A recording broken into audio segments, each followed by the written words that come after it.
Assalamualaikum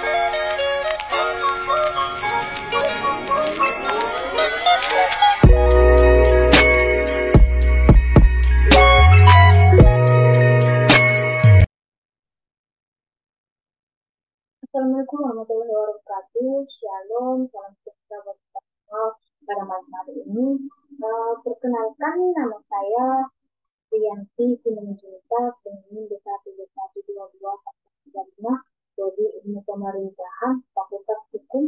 Saya dari Universitas Jambi. Dengan dosen pengaku Dr. Rini Eka Putra, SE, MSI, CI, QMR, dan CISLS. Di sini saya akan menjelaskan atau mempresentasikan PPT mengenai analisis biaya dan manfaat dengan MK tata kelola keuangan pemerintahan.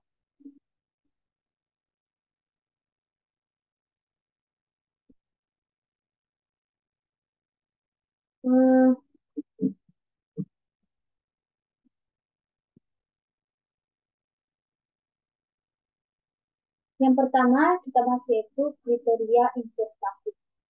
Di sini dibahas bagaimana analisis ekonomi dapat diterapkan pada analisis anggaran, sehingga kegiatan yang dilakukan bisa memberikan manfaat neto yang lebih tinggi karena telah ditariknya dana masyarakat oleh pemerintah untuk membiayai kegiatan. Setiap proyek atau kegiatan yang akan dilaksanakan oleh pemerintah hendaknya dipandang dari berbagai unsur kelayakan, diantaranya adalah kelayakan teknis, kelayakan finansial, kelayakan ekonomi, kelayakan sosial, budaya, dan kelayakan lingkungan. Dari sudut pandang ilmu ekonomi, biasanya setelah kelayakan teknis dan sosial budaya dapat dipenuhi, akan diperhitungkan apakah proyek atau kegiatan itu memenuhi kelayakan finansial berdasarkan atas perhitungan laba rugi di pemprakarsa kegiatan. Kemudian dengan memperhitungkan biaya alternatif atau biaya intrinsik yang merupakan biaya yang seharusnya diperhitungkan untuk faktor-faktor produksi milik pemprakarsa dapat diperoleh apa yang disebut dengan kelayakan.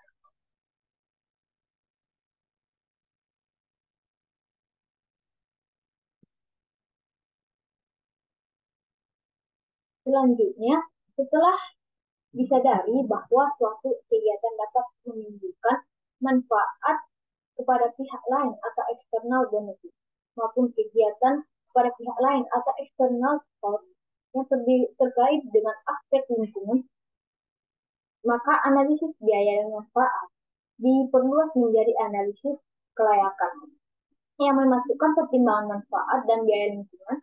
Dengan sajian kelayakan ini disebut sebagai kelayakan ekonomi dan lingkungan terpadu atau extended economic feasibility. Suatu prinsip yang ideal dalam kebijakan anggaran adalah membuat pengeluaran bagi setiap tujuan atau setiap kegiatan sedemikian rupa, sehingga manfaat neto atau net benefit dari setiap pengeluaran rupiah yang terakhir lebih besar daripada atau paling tidak sama dengan hilangnya manfaat dari kegiatan-kegiatan lain sebagai akibat dari tingginya pengeluaran pemerintah.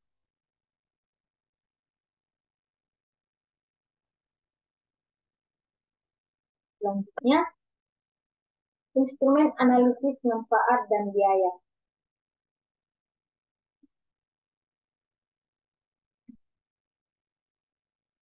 Di sini kita akan membahas satu persatu mengenai instrumen analisis manfaat dan biaya. Yang pertama itu nilai sekarang neto atau net present value.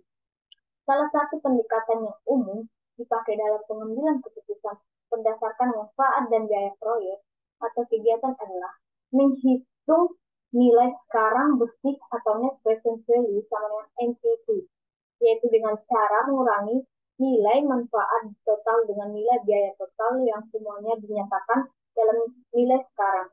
Bila nilai NPV itu positif atau NPV sama dengan nol, maka dikatakan proyek, kegiatan atau kegiatan itu layak untuk dilakukan. Mengenai rumus yang saya katakan, yang saya terangkan tadi bisa teman-teman lihat di akun akademik saya, Rianti Simanjuntak. Di situ saya menerangkan makalah mengenai rumus manfaat dan biaya. Yang kedua, rasio manfaat terhadap biaya di rasio. Di samping analisis NPV, dalam analisis kelayakan proyek dikenal analisis perbandingan rasio antara manfaat dan biaya proyek atau kegiatan benefit cost ratio. Cara ini dilakukan dengan membandingkan total manfaat proyek terhadap total biaya proyek, yang semuanya juga dinyatakan dalam nilai setara. Nilai biaya dan manfaat itu juga harus dihitung dengan memasukkan unsur manfaat eksternal dan biaya eksternal. Yang ketiga, yang ketiga, kriteria hasil usaha atau internal rate of return atau IRR. Di samping kriteria NPV dan dispersi rasio juga dikenal kriteria hasil usaha atau internal rate of return. Dalam suatu analisis proyek, analisis IRR dimaksudkan untuk menentukan nilai tingkat diskonto atau tingkat hasil usaha yang dapat diharapkan dari suatu proyek tersebut dan yang dapat membuat NPV dengan nol. Semakin tinggi nilai IRR, semakin baik manfaat proyek tersebut, sehingga memungkinkannya untuk memperoleh pendanaan dengan suku bunga yang lebih rendah daripada tingkat IRR tersebut. Semakin rendah nilai IRR menunjukkan semakin kurang layak proyek itu. Perlu diingat di sini bahwa IRR yang digunakan adalah environmentally reduced rate of return. Artinya, rate of return yang telah memperhitungkan biaya ekstrinsi dan biaya risiko. Dan yang keempat, konflik antara NPV dan IRR. Antara NPV dan IRR dapat terjadi konflik sebagai dasar pengambilan keputusan, karena dapat terjadi perhitungan dengan hasil yang berbeda-beda, tergantung pada tingkat bunga yang berlaku.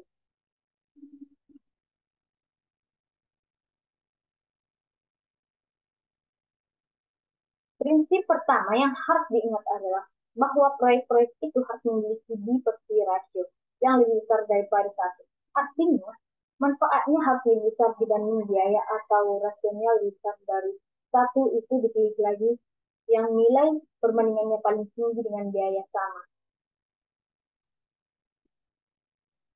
Kalau suatu proyek kandungan irigasi diperkirakan berumur 15 tahun dan manfaat dan biaya perkirakan seperti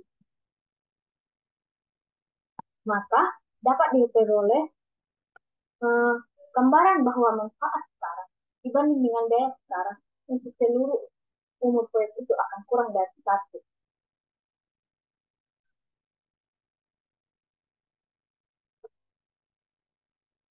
Yang ketiga, macam manfaat dan biaya satu proyek.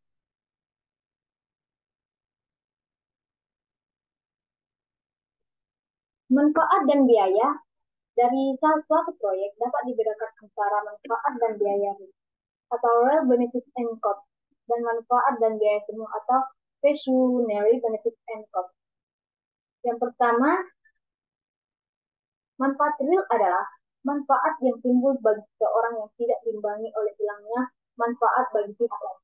Demikian pula, biaya real adalah biaya yang sungguh-sungguh ada dalam masyarakat dan tidak diimbangi oleh pengurangan beban biaya bagi pihak lain. Selanjutnya, manfaat semu adalah manfaat yang timbul dari suatu proyek dan diterima oleh sekelompok orang tertentu. Tetapi ada sekelompok orang lain yang menjadi menderita karena adanya proyek tersebut. Manfaat semu ini tidak diperhitungkan dalam perhitungan manfaat dan biaya proyek, sedangkan manfaat real diperhitungkan dalam perhitungan manfaat dan biaya suatu proyek. Perbedaan lebih lanjut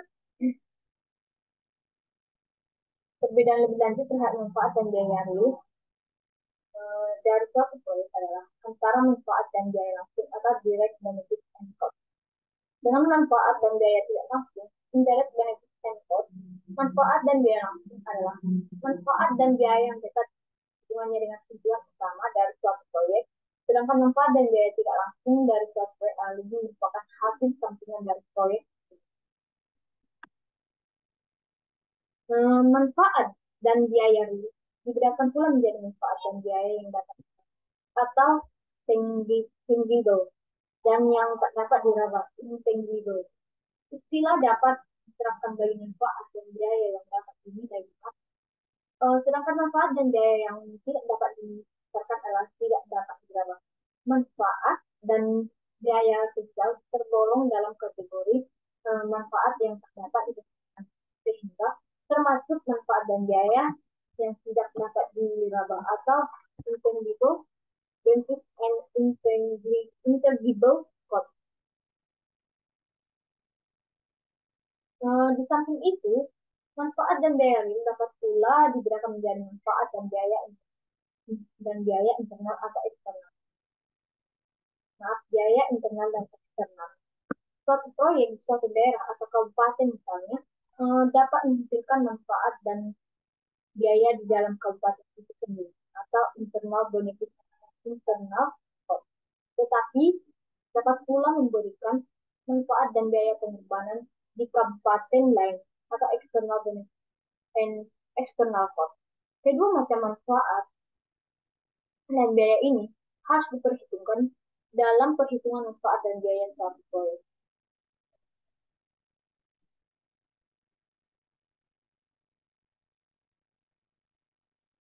Di akhirnya, analisis manfaat dan biaya atau AMB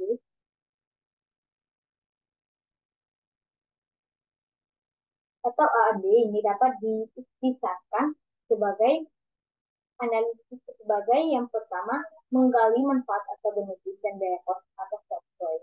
Kedua, kemudian mengukurnya dalam suatu ukuran yang dapat diperbandingkan seperti nilai sekarang, manfaat dan biaya. Kesulitan yang dihadapi ialah secara konseptual AMB seperti diuraikan tadi adalah sederhana. Tetapi dalam pelaksanaannya akan banyak mendapat kesulitan. Kesulitan-kesulitan tersebut berhubungan dengan bagaimana mengenal dan mengukur manfaat, bagaimana mengenal dan mengukur biaya, dan bagaimana menentukan horizon waktu dan tingkat diskonto atau suku bunga yang akan digunakan dalam perhitungan nilai sekarang.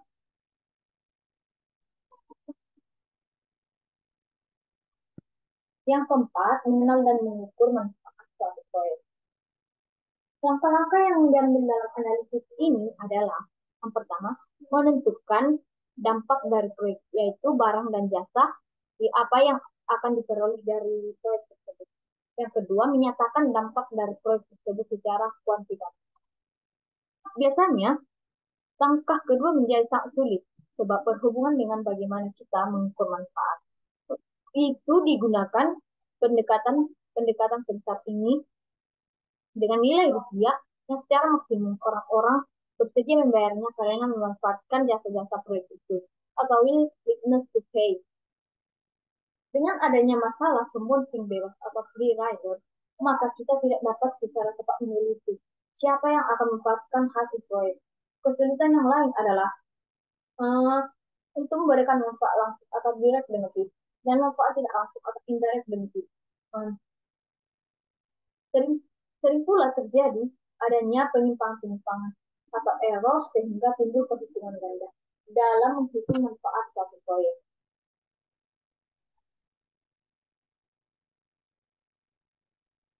Kelima, mengenal dan mengukur biaya proyek. Konsekuensi dari adanya suatu proyek adalah beban serta pengorbanannya yang merupakan biaya dari proyek tersebut.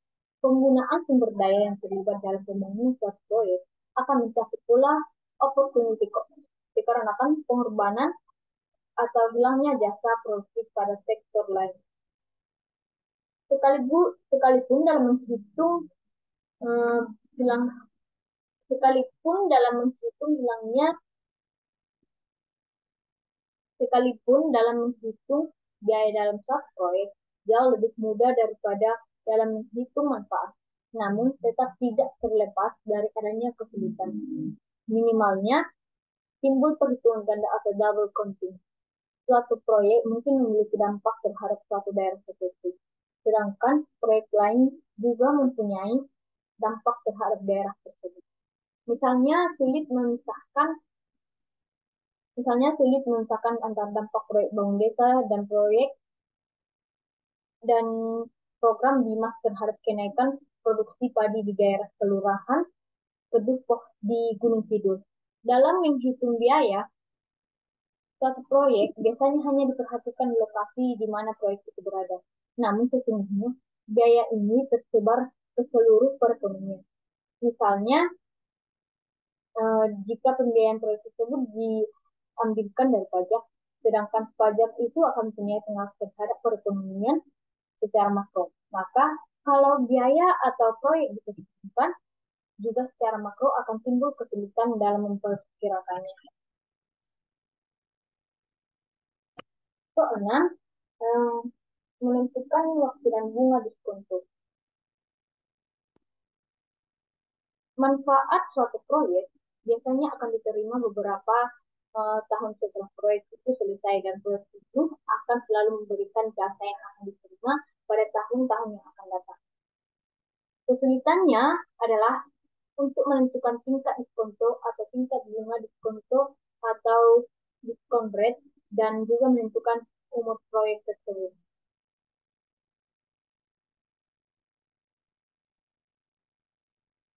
Sering suatu proyek secara ekonomis hmm, sudah tidak berfungsi, tapi secara teknis masih berfungsi atau sebaliknya. Biasanya untuk proyek yang horizon, waktunya panjang diasumsikan tingkat diskonto sama dengan bunga dan tetap untuk jangka panjang. Dan yang terakhir yaitu analisis risiko.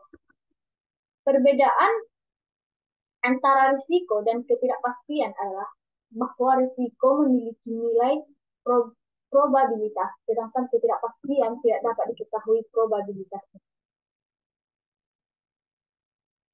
Seorang manajer atau pengambilan keputusan dapat dikelompokkan dalam sifat-sifat tertentu dalam kaitannya dengan risiko. Seorang pengambil keputusan dapat memiliki sifat suka dengan risiko atau risk lover. Dapat pula memiliki sifat suka menghindari risiko atau risk averse, dan dapat memiliki sifat netral terhadap risiko atau risk neutral. Keadaan tersebut dapat digambarkan sebagai contoh. Saya tampilkan. Ini adalah contoh bagaimana uh, keadaan tersebut. Dan untuk literatur lebih lanjutnya, teman-teman bisa melihat makalah yang sudah saya paparkan, saya posting di akun akademik saya. Uh, Nama akun saya itu Rianti Simanjuntak. Teman-teman bisa melihat di situ dengan lengkap dan jelas. Sekian hasil presentasi saya pada malam hari ini. Sekian yang saya bisa sampaikan. Semoga apa yang saya sampaikan bermanfaat buat teman-teman sekalian. Dan jika ada kesalahan kata, mohon maaf. Dan saya pamit diri. Terima kasih. Jangan lupa